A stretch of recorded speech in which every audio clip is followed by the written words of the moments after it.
As I watched Green Lantern for the first time, I couldn't help but just make this the Green Ranger movie, starring Jason David Frank.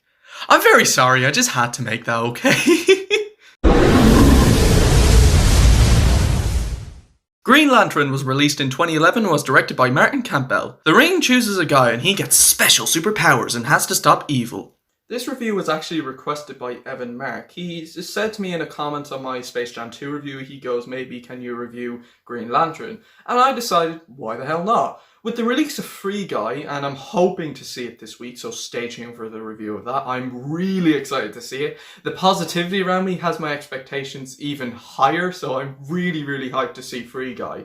So I decided, why not? Let's review another Ryan Reynolds movie. And here are my thoughts. There is a lot of hate about this film. It's considered to be one of the worst superhero movies and one of the worst movies starring Ryan Reynolds. And after watching it for the first time, I by no means think it's bad, but I don't think it's very good either. The storyline is very bland and really not that interesting. The pacing to me feels a little rushed, and I feel weird saying that because there's not a lot of action in the film, and it's also very forgettable. The first half doesn't even feel like a superhero movie. It feels like a story about family drama, and all the superhero stuff just feels pushed in. It ain't anything terrible, but it's certainly a story that isn't all that great. There's some moments that are just really weird and just makes me go, why? Some of the acting is okay, and some of the acting is just really not that good. The CGI and special effects are very dated and just look really cheap to me.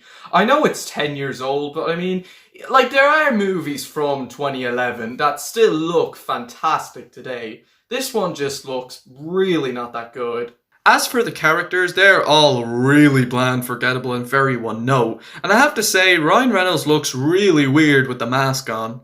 The music score, however, is actually pretty good. It's actually quite catchy, and I enjoyed the music score. So I don't quite think it's terrible, but I don't think it's very good. Overall, Green Lantern, to me, isn't quite as bad as everyone says it is. It has a good music score, but that's about it. It has a really bland story, dated CGI, and poor characters.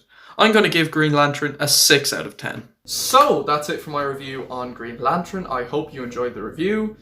Stay tuned for the next review, which will hopefully be Free Guy. And until then, guys, I just can't wait to see it. Until then, everyone, skadoosh, and take care.